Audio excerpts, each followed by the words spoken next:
Отже, доброго вечора. Я Тетяна Даниленко. Це кримсько-татарський канал АТR, який продовжує мовити попри все, попри те, що було паралізоване фінансування цього телеканалу.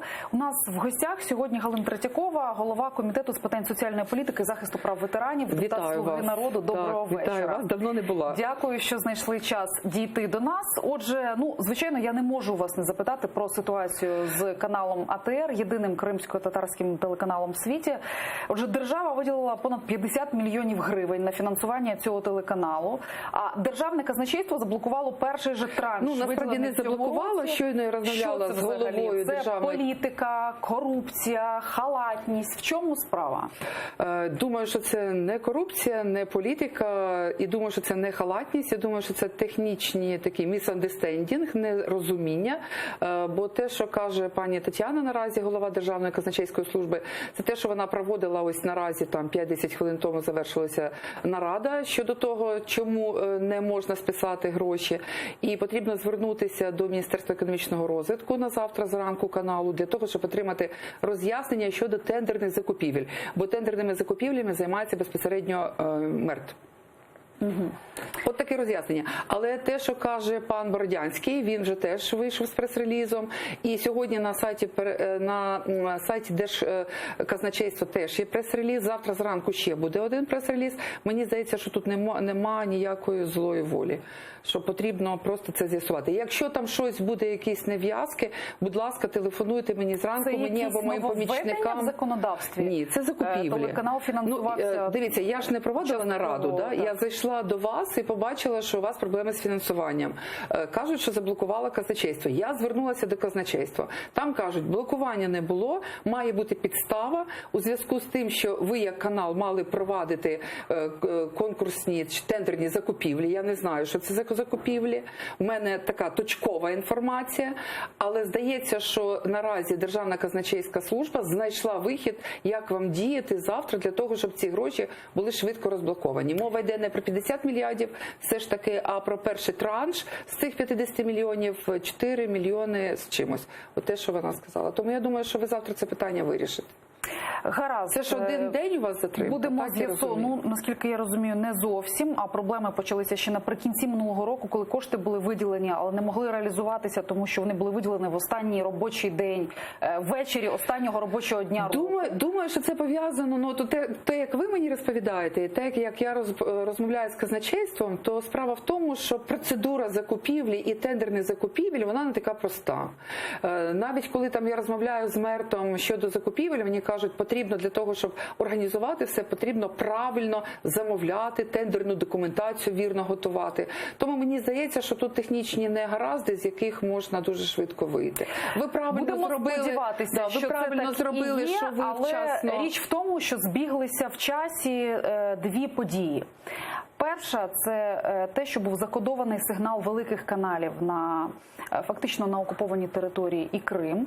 Тобто вони перестали дивитися ті найбільші канали, які люди там переважно з найбільшими рейтингами. Я думаю, що це питання вам потрібно пану Ткаченку задавати. І одночасно той телеканал, який має змогу мовити на ці території, а в Криму це там вікно взагалі в Україну інформаційне, йому під різними приводами вже не вперше створюють проблеми в фінансуванні. Щоразу різні історії якісь. Але менше з тим, дійсно, ви не уповноважені, звичайно. Хоча як політик можете тільки розбиралася. Так, як політик можете звертатися, якщо у вас там завтра не вийде там впродовж дня це отримати. Звертайтесь, я буду робити депутатські запити, звернення для того, щоб отримати швидку інформацію, щоб ви були поінформовані і у вас все було нормально і в порядку. Дякую за пропозицію. Так і зробимо.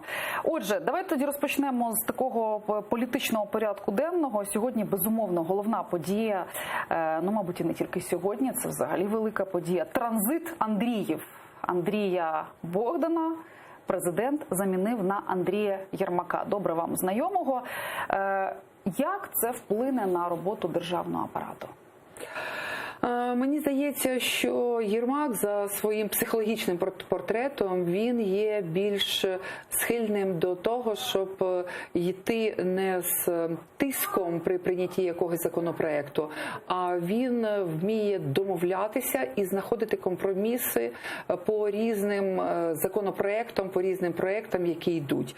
І тому можна сподіватися на те, що у нас буде така більш мирні ситуації у Верховній Раді. Ви знаєте, що у нас дуже бурно проходять події щодо прийняття законопроекту щодо землі, і наразі готуємо ми документ щодо відміни Кодексу законів про працю, і відповідно будуть діяти нові норми. Ми готуємося зараз до того, щоб внести до Верховної Ради, внесений вже урядовий законопроект, внесено ще 4 законопроекти від опозиційних партій, і тому там потрібно буде шукати такі компромісні речі, в тому числі і з опозицією. Тому мені здається, що це більш такий варіант для поточних подій, які відбуваються в Україні і за кордоном. Тобто Єрмак фактично куруватиме не тільки зовнішню політику, але вже і внутрішню. Ну, він не буде керувати зовнішню чи внутрішню політику, він керує Офісом президента. Гаразд. У президента, як у будь-якої гілки влади, є законодавча ініціатива. Це наша Конституція. У цієї законодавчої ініціативи може бути різний такий, знаєте, дух того, як просуваються ці законопроекти. Можна робити турборежим і тиснути, і вважати, що якщо ти монобільшість, то в цьому випадку можна отримати в результаті будь-який законопроект. А можна шукати суспільством компроміс щодо якихось норм. Мені здається, що другий варіант – це саме і є демократія. Це і є ото саме, як казав пан Власенко, здається, по-французьки «парле», коли в парламенті розмовляють щодо того, що відбувається, і слухають один одного. А не тільки слухають, але й чують один одного. От мені просто здається, що пан Андрій Єрмак є тим, хто дослухається і чує того, хто є опонентом чи опозицією. Ми, до речі, сьогодні дуже детально опрацьовували план законодавчих ініціатив. Ви знаєте, що ми змінили 19 статтю регламенту, і відповідно до цієї статті тепер для того, щоб був план законодавчих ініціатив і не було спаму, потрібно було в грудні кожен комітет, в якому я працюю, він також подав в грудні пропозиції щодо того, які закони, які кодекси, які зміни до Конституції, їх 8, потрібно буде нам опрацювати в наступному році. І крім того, які зміни до законів України ми хочемо внести. І тому парламент буде працювати відповідно до цього плану. Треба нагадати, що ми не зробили навіть там 200 законопроєктів, навіть у турборежимі у другій сесії.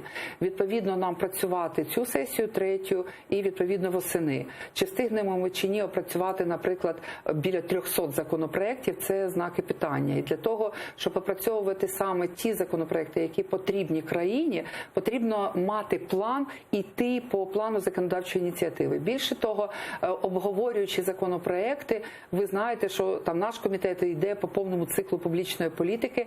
Це означає, що законопроєкти, які в плані внесені, в плані є, вони можуть заздалегідь обговорюватися із суспільством. Громадські організації, профспілки, асоціації роботодавців, інші структури, вони можуть долучатися до обговорення, тому що знають, в який термін, це не число там конкретно, там якогось там квітня чи якогось там червня, а це квартал чи місяць, який нам взяв на себе відповідний комітет. В будь-якому випадку ми отримуємо план роботи, і це вперше у Верховній Раді після того скликання, коли такий план опрацьовується. Хто цей план? Офіс президента вам створив цей план? Я ж вам сказала, що план опрацьовували комітети. Так. План... Комітети... Сама ідея турборежиму була народжена все-таки в Офісі президента, а не у парламенті. Так, тому що Верховної Ради не було. І для того, щоб в період період, коли Верховна Рада не працює, працює тільки гілка президентська, причому в уряді там є опір, да, того уряду, який працював до того, як був призначений уряд Гончарука. Оцей період, відповідно, мав бути хтось, хто разом з партією, а пан Зеленський – це той президент, який є душою партії, тому тут слуги народу. І тому мала бути команда, яка складалася із партійців, і з Офісу президента, який на той час вже був складений, яка готувала пакет документів.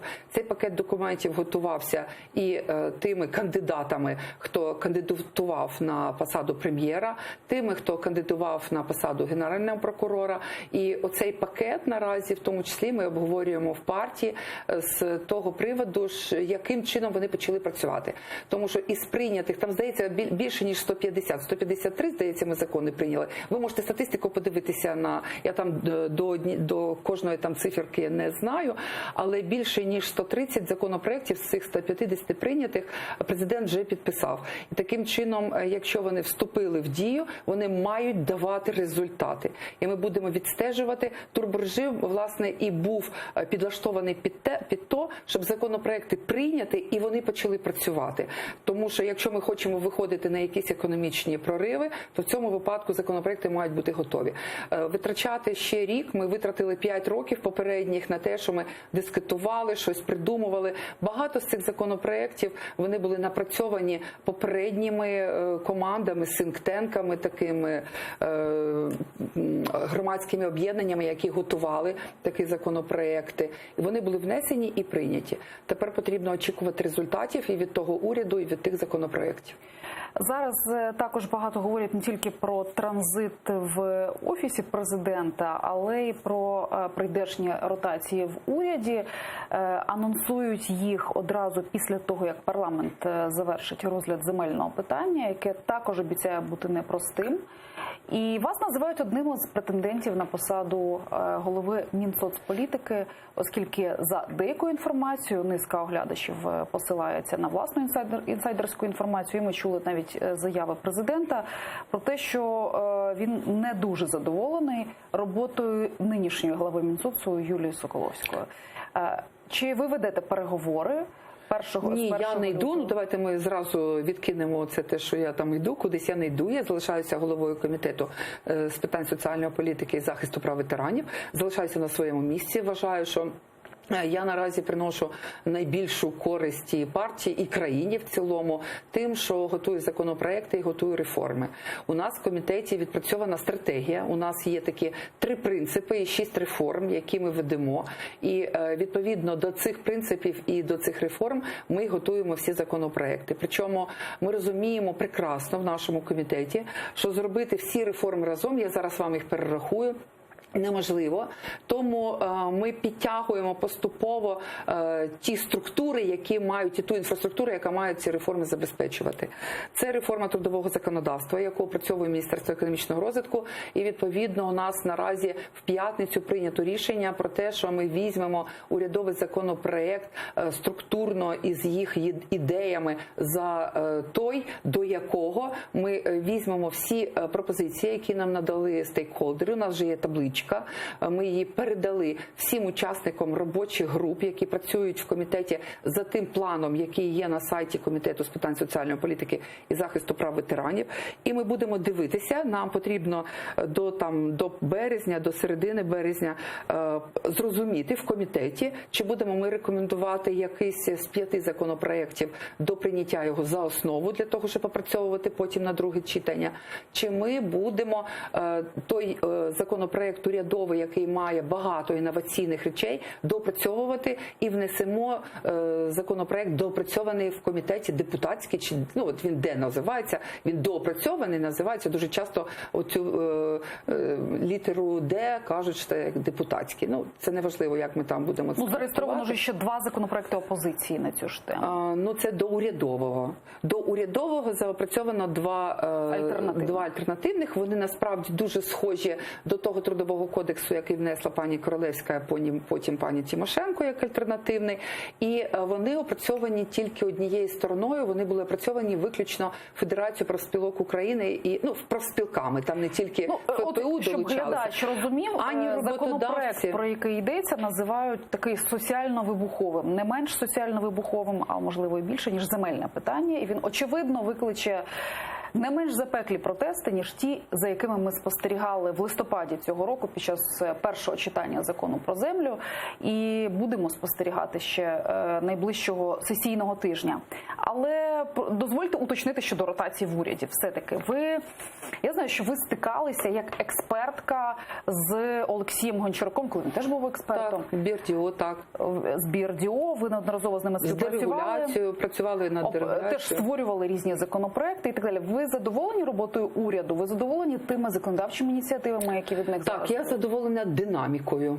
Я ще не задоволена результатами, але як людина, яка дотична до макроекономіки, я розумію, що таких швидких результатів очікувати не можна, тому я поки що задовольняюсь динамікою. Коли результати ще неможливо відстежити, але можна відстежувати динамічні процеси, які є.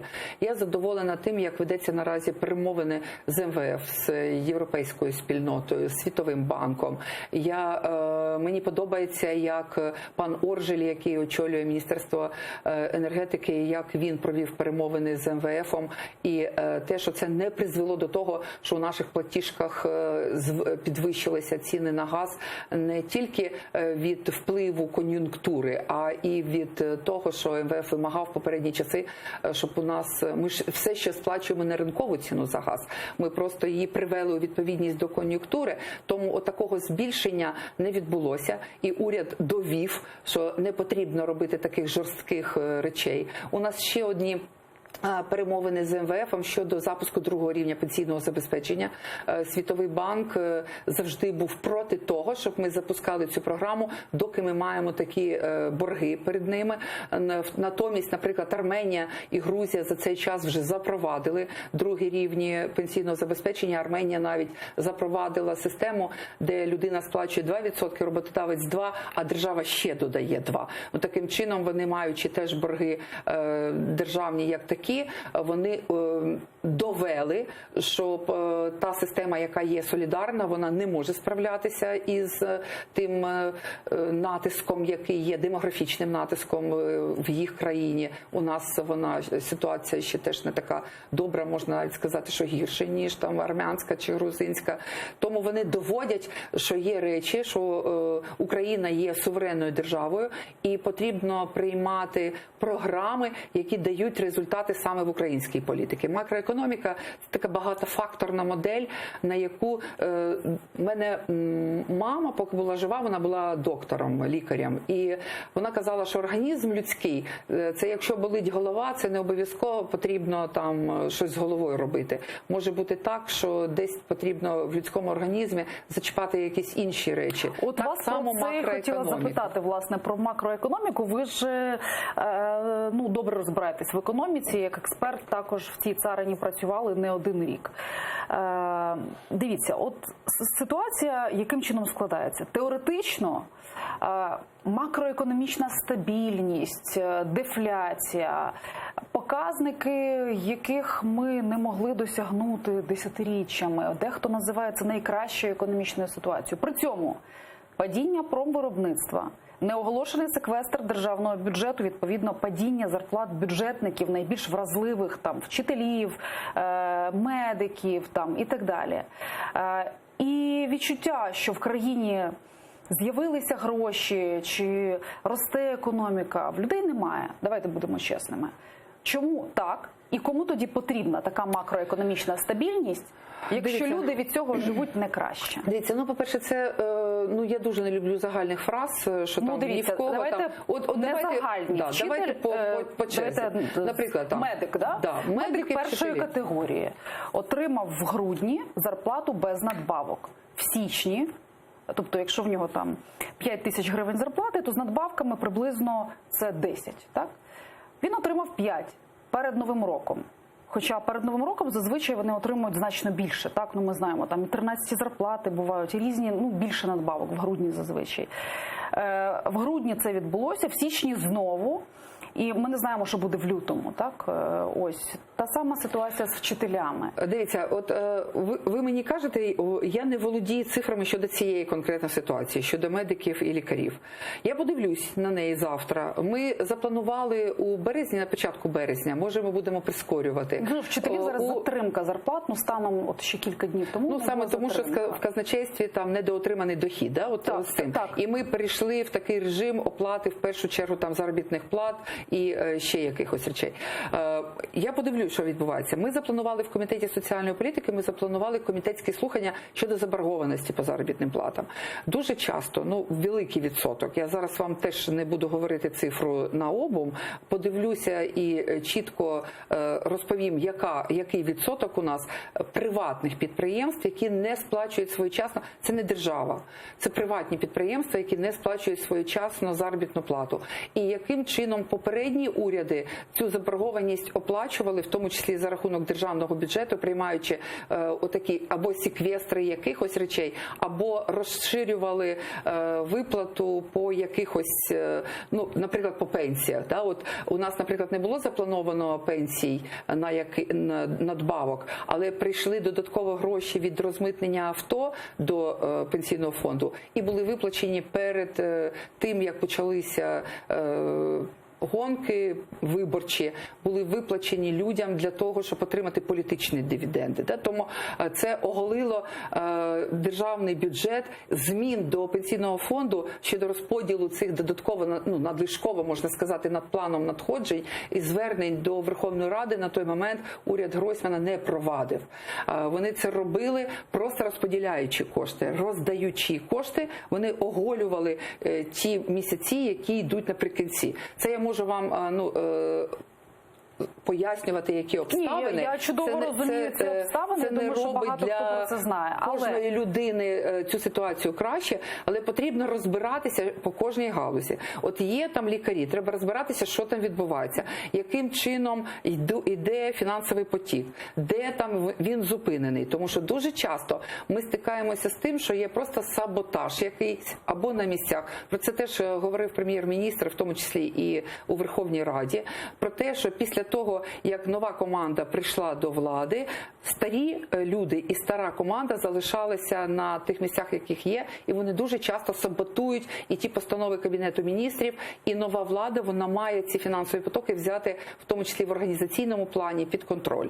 Тому я можу це пояснювати, але я хочу почути ці пояснювання все ж таки не від народного депутата, який здогадується про щось. Я ж тому вам і кажу, що ми запланували проведення комітетських слухань. Ми, наприклад, запросили конкретно пана міністра енергетики щодо того, що він планує робити з шахтами, яким чином там буде соціальне напруження, яким чином, якщо ми почнемо нарешті, ми 28 років кажемо про те, що у нас нерентабельні шахти, які залишилися у державній власності, і ми не можемо реорганізувати галузь, тому що у нас не вистачає грошей на реструктуризацію. Кожен уряд вважає, що він, закриваючи борги по заробітній платі, кожен рік по вівторках перед Кабінетом міністрів виходить профспілка, у середу Кабмін приймає, і це вже традиція, що профспілка вимагає у вівторок, у середу приймається Кабмін, який під оцим тиском приймає зміни до бюджету. Ці бюджети вносяться в екстрені ситуації до Верховної Ради. Ми закриваємо цю проблему і знову нічого не реструктуризуємо, продовжуємо нарощувати ці борги, тому що шахти не продають вугілля настільки, наскільки вони тримають людей у штаті. Тому 28 років ми цього не робили. Уряд починає робити. Я хочу почути, як буде це відбуватися. Польща закривала свої шахти в Кроківці і в тому регіоні дуже важко, декілька років поспіль. Вони мали програму перенавчання людей, відкриття робочих місць в інших місцях. Трудовий кодекс, який я згадувала, він теж налаштований на те, щоб роботодавець більшу суму, вивільнивши кошти з пільгових напрямів, які він має оплачувати, щоб він звільнив ці кошти на збільшення заробітної плати. Тим більше, що роботодавець сьогодні знаходиться не в дуже добрій ситуації з точки зору конкурування за найману робочу силу. Наймана робоча сила має можливість їхати до Польщі. Через 4 місяці у нас відкриється дуже потужно німецький ринок праці. Меркель вже оголосила про відкриття більше ніж 10 мільйонів робочих місць. Ви знаєте, що Канада каже про те, що вони готові приймати українців. Таким чином, роботодавець сьогодні знаходиться економічно в ситуації, коли він конкурує з більш потужними економіками, з більш потужними роботодавцями, і йому потрібно зробити Ви, до речі, аналізували, я детально вас розпитаю, звичайно, про закон.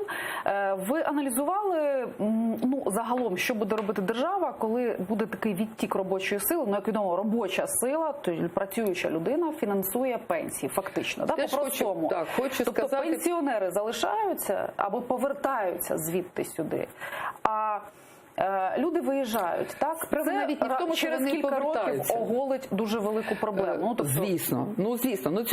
Про цю проблему я особисто говорила 15-20 років тому. І говорила про те, що дефіцит пенсійного фонду буде зростати. І якщо ми не будемо якісь робити речі для того, щоб параметри солідарного рівня були збалансовані, то в цьому випадку кожна наступна генерація пенсіонерів буде отримувати пенсійне забезпечення, яке у порівнянні з попередніми буде менше. І це було зрозуміло ще 15-20 років тому. Ми втратили оці всі 15-20 років.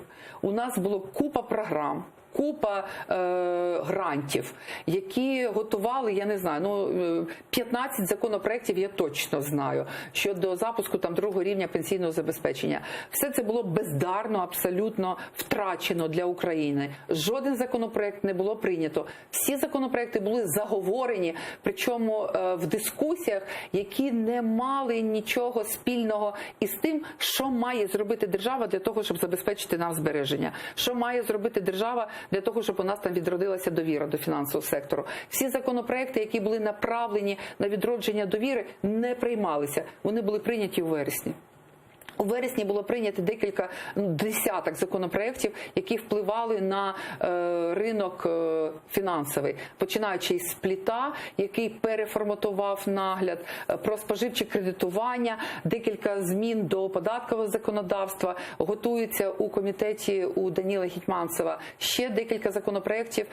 Національний банк вже як регулятор, який відповідно до закону прийняв на себе функції регулятора, він готує дуже потужно, пообіцяв нам, що за півроку, а не за 9 місяців вони зроблять до десятка законопроєктів, зокрема щодо фінансових послуг. Це переписаний заново з нуля під нові суспільні відносини законопроєкт. Тому нам ще предстоїть дуже велика робота з новими повноваженнями, не тільки там Верховної Ради, але і уряду. Це не виправдовує, що ситуація така є, як є, але вона не гірше. Тому що заробітна плата в середньому по країні, я ще раз, я просила надати питання. 8% безробіття, так? Я не розумію, звідки беруться ці цифри, так? Можливо, ви краще знаєте, але можу сказати, вони однозначно не відповідають точно дійсності. Ми беремо офіційну статистику. Це офіційна статистика зареєстрованих у центрах. Пані Тетяно, дивіться, методологія обрахунку безробіття, вона однакова, що в Австрії, що в США, що в Україні. Методологія, вона однакова. Вона зроблена міжнародними світовими організаціями, вона порівнює і вона оцінює офіційний ринок. Ми не можемо оцінити, скільки у нас безробіття в неоформленій, в неформальній праці. Не можемо. Цього не може зробити Австрія, в якій так само, як і у нас, в будівельній галузі дуже багато незадекларованої неформальної праці. Скрізь будівельна галузь має таке відставання. Що зареєстровані у центрі працевлаштування, це не є та цифра, яка свідчить про... А як по-іншому ви будете обраховувати? Я вам хочу ще сказати, що коли ми обраховуємо таку цифру зареєстрованих, ми ще абсолютно не рахуємо домашню зайнятість. Весь світ рахує домашню зайнятість. Ми взагалі домашню зайнятість зайнятістю не вважаємо. Я дуже часто розмовляю з деякими політекономістами, які мені кажуть, що домашня зайнятість – це вже взагалі не робота. От я вам можу сказати, що готовка їжі, клінінг дома, догляд за дітьми, догляд за людьми з інвалідністю – це праця чи ні? Праця, звичайно. Праця. Ми почали її з 1 січня цього року, вступив в силу закон про соціальні послуги. Там нарешті соціальні послуги, там паліативний догляд за людиною, опікунство над дітьми. Там нарешті ми почали говорити, що це послуги і це зайнятість. Ми не кажемо про це, як кажуть росіяни, іждівенці. Якщо ти вдома сидиш, то ти тунеядець і іждівенець, так казали там в радянські часи. Світ оцю працю домашню, він рахує, ми не рахуємо. Тому ті люди, які сьогодні стоять на біржі труда, вони можуть бути зайняті в домашній зайнятості. Що таке в домашній зайнятості бути зайнятим? Це означає, що в домогосподарстві є годувальник, який фінансує роботу цих людей. Ну, наприклад, там я працюю, в мене вдома, мені допомагає сусідка, яка допомагає мені готувати їжу і щось там прибирає, якщо мене вдома нема. Тому що я працюю не 10 і не 12 годин на день, а 14-16. І в суботу, і в неділю не завжди вдома.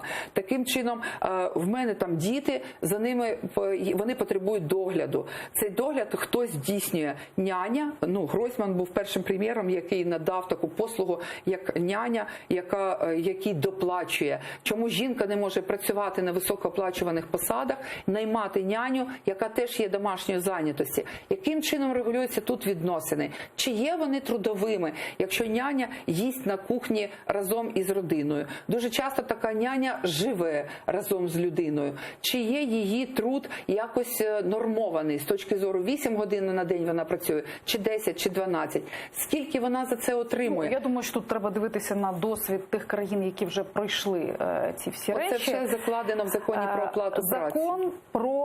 Закон про працю і супутні до нього законопроекти, так? По-перше, ваша оцінка. Я знаю, що ви виступали активно таким, ну, фактично лобістом цього законопроекту, багато його норм адвокатували. Ви все там підтримуєте? Це урядовий законопроект, так? Я підтримую там 90, 95, 97% того, я бачила що такі епітети, що це прощання з там комунізмом, соціалізмом, дійсно, тому що попередній законопроект 71-го року, в який щороку вносили різні зміни, і от досі він існує. Чи це буде кращим? Я бачила ваші оцінки, що це допоможе запустити другу якраз систему забезпечення пенсійного. Другий етап, так? Так, в тому числі. Але не там профспілки, опозиція, люди, які працюють, говорять про те, що це фактично закон про рабство, тому що роботодавець має право звільнити без жодних пояснень тебе. Знаєте, у нас було перше установче засідання 4 лютого щодо цього законопроекту. І це не мої висловлювання були, а було висловлювання людей, які прийшли обговорити це. Ну, по-перше, переважно виступи стосувалися того, що урядовий законопроект потрібно брати за базу, це по-перше. А по-друге, були виступи щодо того, що не потрібно вербалізувати такими словами, як там рабство. Ну, ми не в рабстві, ми в демократії. І один вихідний на тиждень, так, прописується в законі. Ну, це ж не понаднормова праця. Ну, ні, не виписується один вихідний. І менше у вас вихідного не буде. 24 години – це не означає, що 6-денний тиждень запроваджується. Не змінюються сьогодні умови, які застосовуються на кожному підприємстві. Не змінюється. А чекайте, а як? А що тоді, як це розуміти? Ну, шестиденної там неділі нема. Там кажуть про те, що може застосовуватися 24-годинна перерва між працею. Ну, тобто ви можете не відпочивати 48. Ви можете на цьому тижні, от є такі роботи, от приходять на наших круглих столах, на наших зустрічах, говорять про те, що авіатори і авіакомпанії, що вони роблять? 2 тижні літак і авіатор, той, який керує літаком, він працює дуже потужно. Потім він 4 тижні відпочиває. Приходять охоронники і кажуть, а що ви нам написали 24? Нам не потрібно 24, нам потрібно, ми працюємо сутки. Нам не потрібно 24. Є різні специфіка. Те, що кажуть, доба 3, да, там сутки 3 працюють. Таким чином, там нема культивування 6-денного тижня. Там є домовленості. Яким чином? Там залишилося 40-годинний тиждень. Яким чином, якщо це 40-годинний тиждень, ви можете працювати 6 днів? Працюйте 6 днів, якщо хочете, але це 40 годин.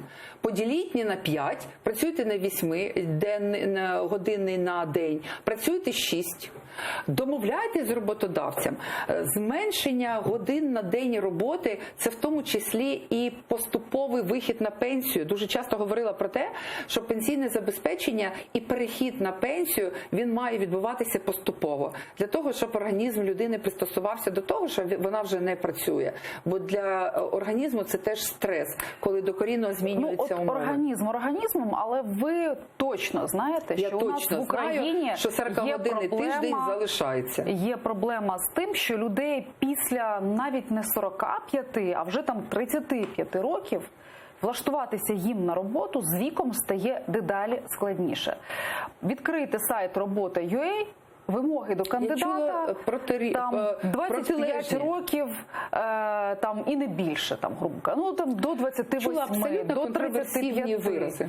Ну чому? Є проблема ейджизму, ну, в Україні вона... Є проблема учнівського місця, є проблема людини, яка не має кваліфікації, є проблема молоді, яка не може працевлаштуватися. А той, в кого є досвід, і той, хто влаштовується і вчиться чомусь новому, в того проблем нема. Ну, я такого самого віку. Я жодного дня в своєму житті не мала проблем з працевлаштуванням. Я обирала, чи мені піти на більш оплачувану роботу, і працювала з тим, щоб ту роботу, яку мені пропонували, щоб вона була більш високооплачувана. Але в мене проблем не було піти на більш там нижчу оплачувану роботу. Ну, зараз я знаходжусь на роботі, на якій я менше отримую заробітну плату, ніж попередні роки. Отримуючи цю меншу заробітну плату, я отримую щось інше, да, там, в своїй самореалізації як людини. Але те, що стосується, що цих людей не беруть, це неправда. Не беруть, мабуть, тих, хто не хоче змінювати кваліфікацію. І проблеми працевлаштування молоді, вони сьогодні такі самі або гостріші, ніж працевлаштування 45+. Не бачу тут, хочу подивитися взагалі на цифри. От коли нам кажуть, що там десь є от коронавірус, да, і кажуть про те, які проблеми з цим пов'язані. І дуже часто ми про ці проблеми кажемо про те, що вони дуже великі. На нас тиснуть засоби масової інформації, які кожен день я кажуть. Розумію, про що ви. А тобто ви відповідально стверджуєте, що людина, якій 55 років, там, чи 50, 48, давайте от 48, я хочу подивитися 48 років. Вона може влаштуватися кудись? Ну так, от мені 57. Добре, ну ви Ні, я не виняток. Я не виняток.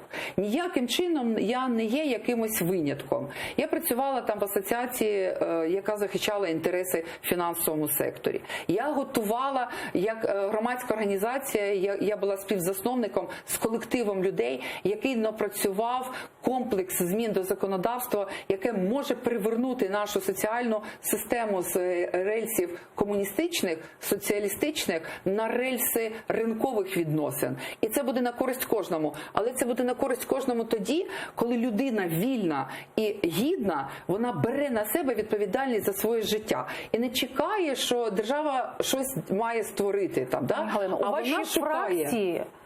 Я не знаю, який відсоток, цифри це не оцифровувала, так? Але в вашій фракції є величезна кількість людей, яким там депутат Євгеній Брагар, якому 25, нічого в житті взагалі, крім того, що він пише дисертацію і має освіту, так? Ну, він мажоритарник. Ну, мажоритарно. Його обрали мажоритарно в округах. Я розумію, але ж ви також можете розуміти, що якби він балотувався від БПП, наприклад, Солідарності, а не від Слуги народу, завдяки бренду Слуги народу, він би переміг на цих виборах на мажоритарці? Слухайте, я в умовному нахилі, в сослагательному наклоненні я не працюю.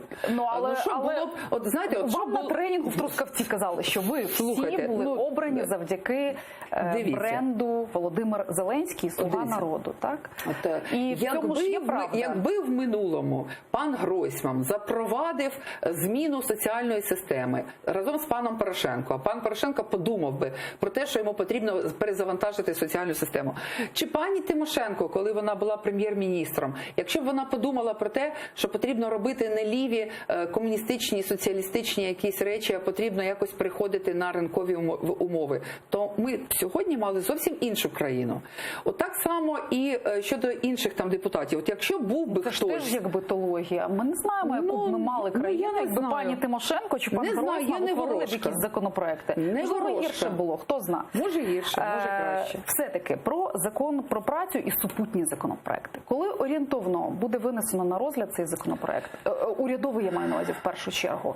І чи будуть паралельно розглядатися оці альтернативні, про які ви вже По-перше, згадували? всі законопроекти внесені в Верховну Раду, тому розглядатися вони будуть всі. Це перше.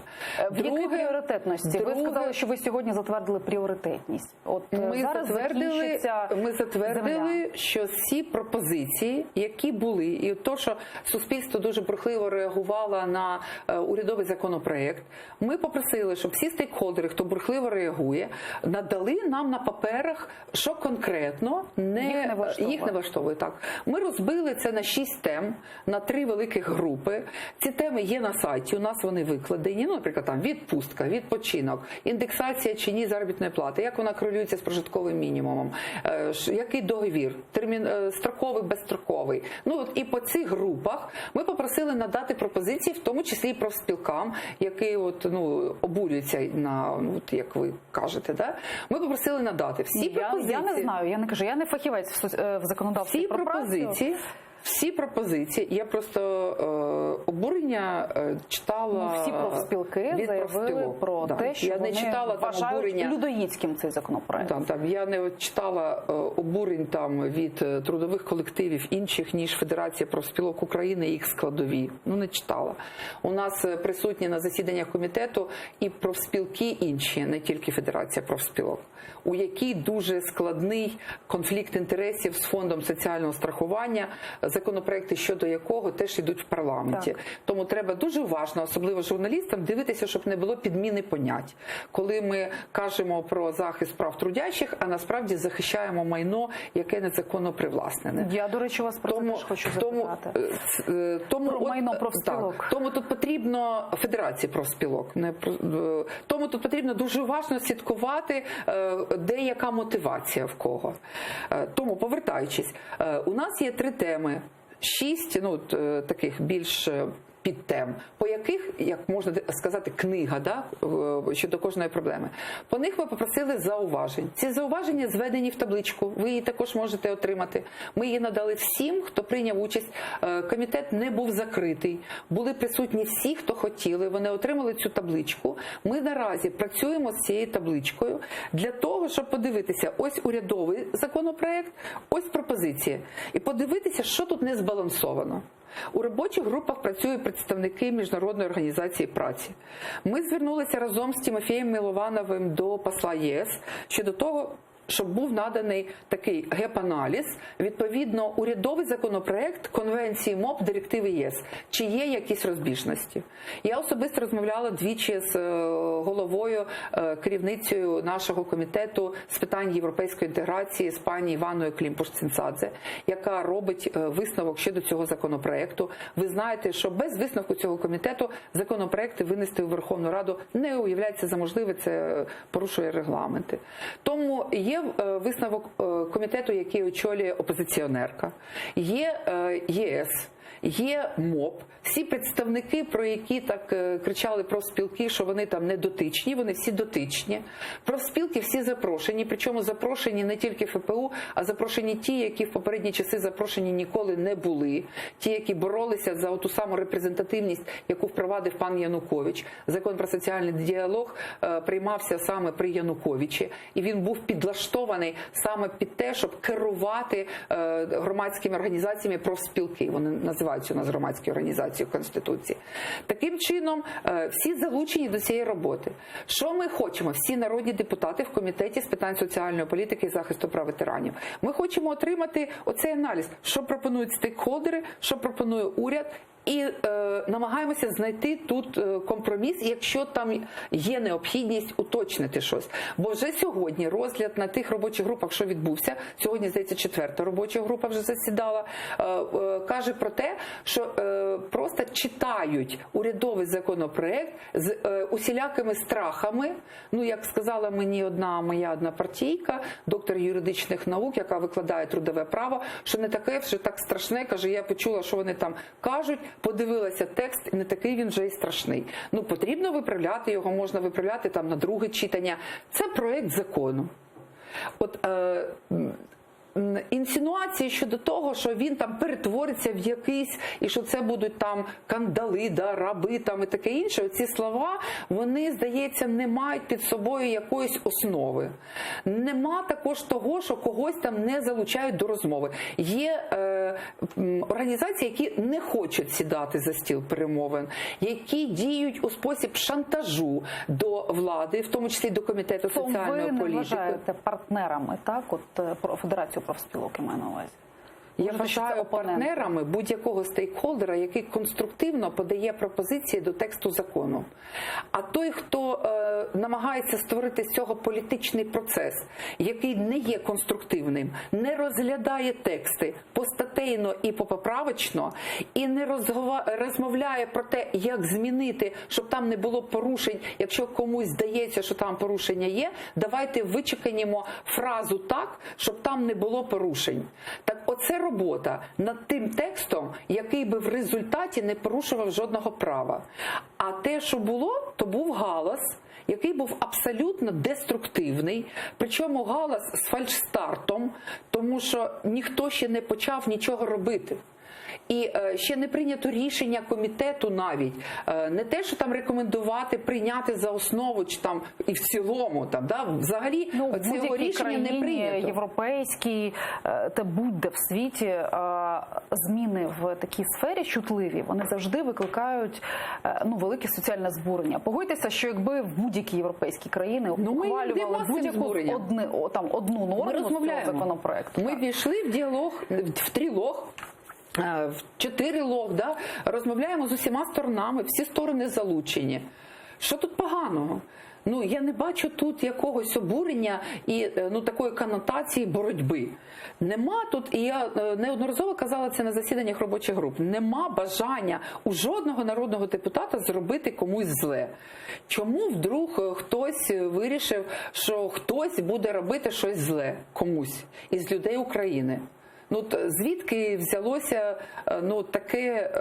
Коли ви декларуєте, що законопроект пишеться для того, щоб український роботодавець, якому, як сказав Олексій Гончарук, простіше розлучитися, ніж звільнити людину з роботи, якщо пишеться під роботодавця, то, звичайно, побоювання, мабуть, не безпідставні в людей. Дивіться, а коли ми кажемо про те, що у нас сьогодні, що у нас 17 підстав розширення відпустки, який коштує роботодавцю достатньо велику купу грошей, а ще покладає на тих, хто працює, за тих, хто пішов у відпустку, тому що він має якийсь статус, якісь корочки. І коли оце розширення по відпустках роблять європейським, де нема таких розширень, є розширення для жінки, яка знаходиться в стадії вагітності і народження, годування дитини, і захищають стан материнства. Європа вже давно змінила конвенції МОП, які захищали гендер, змінили на захист материнства саме. І воно захищає для чого? Для того, щоб не було щодо жіночого гендеру перед таких у роботодавця передумов, що він пропозицію щодо вартості заробітних плат жіночих робочих місць робив з меншою заробітною платою. Роботодавець же прекрасно розуміє, що він інвестує в жінку, а потім він її втрачає на роботі. І саме точки жіночої гендерної нерівності, вони лежать саме в тому, що як тільки на рівні законодавства зобов'язують робити якісь пільги, ми зразу отримуємо меншу заробітну плату. Тому ми маємо бути свідомі, чи ви хочете забрати більшу заробітну плату і самі організувати ту саму няню. Да? Я весь час була на тій позиції, що віддайте мені, не потрібно мені там відправляти кудись ці кошти якимись там податками, хтось там в систему соціального страхування, а потім я буду битися, як мені повернути, кучу папірців оформлювати. Я краще буду без пільг, але я буду з більшою заробітною платою, яка дозволить мені організувати мій побут. Звісно, що перестрибнути з того комуністичного Радянського Союзу в нові ринкові умови на ринку праці, ну не так вже і легко. Нелегко, звичайно. Тим треба більше, змінити... що тоді існувала інфраструктура, там, дитсадків, шкіл, яслів з раннього віку і так далі, чого немає, не завжди є зараз. Я у вас не можу не запитати, ви заявляли про те, що потрібно збільшувати пенсійний вік з 2023-го щороку на 1 місяць, такий, в ідеалі, як би ви це зараз М'який бачили? варіант. Ну, я вважаю, що ми маємо йти по м'якому варіанту. Що ми маємо з 23-го року робити збільшення пенсійного віку на 1 місяць в рік. Чи буде захищений працівник, якому там, я не знаю, 60, грубо кажучи? Ну, той, хто 60 виходить, Держава він вийде в 60. Тобто це будуть виходити наступні генерації. Там підтягування по цим віковим категоріям буде з якогось року. Ну, тобто це буде м'який сценарій. Коли люди, які будуть виходити пізніше на пенсію, вони будуть попереджені. За 30, за 40 років, і вони мають готуватися до того, що пенсійний вік, хочемо ми чи не хочемо, але якщо ми не затвердимо якусь стратегію міграції, ну, умовно кажучи, там з Індії, чи, наприклад, ми будемо дуже агресивно залучати трудовий ресурс з Росії, чи там з Білорусі, чи з Молдови. А ви прогнозуєте такий сценарій? Я думаю, що нам прийдеться опрацьовувати, при тому, що ми маємо достатньо, знаєте, українці в якомусь сенсі бояться того, щоб ми достатньо мононація така злита, да? І ми боїмося, що якщо у нас будуть багато мігрантів з якоюсь іншою культурою, то у нас оці острахи, вони в нас виховані всією попередньою історією, там, тим самим голодомором. Чому? Зараз у нас там дороги будують китайці, турки, немає ніяких соціальних точок напруження, начебто зараз. Ну, ми боїмося. Тобто ви прогнозуєте, що все-таки доведеться залучати чужу робочу силу, з часом постане це питання. От коли постане гостро це питання? Я думаю, що наразі потрібно опрацьовувати стратегію трудової міграції. Польща опрацювала таку стратегію у 2006 році, вона почала приносити їм результати у 2018-2019. Буде в цьому ще скликанні парламенту опрацьована така стратегія? Ну, я б хотіла. Я взагалі вважаю, що попередні уряди ніякої стратегії щодо ринку праці не опрацьовували. Більше того, у нас немає рахунків, яку кількість ми в освітян, яку кількість і яких фахівців освітяни нам мають готувати для того, щоб на ринку праці у нас не падала вартість тієї чи іншої професії, чи якоїсь кваліфікації. Приведу такий приклад, наприклад, що французька є гільдія лікарів, і вони створюють, навчають нових лікарів тільки обмеженої кількості. Стільки, скільки йде життя, в тому числі і тих, в кого є приватна практика якась. Ось є такий природній вибуття, природне вибуття людей, які йдуть на пенсію, йдуть з життя лікарі, і є тих, які готують нових. Так вони не готують нових більше, ніж звільняється робочих місць. Розумієте, що відбувається?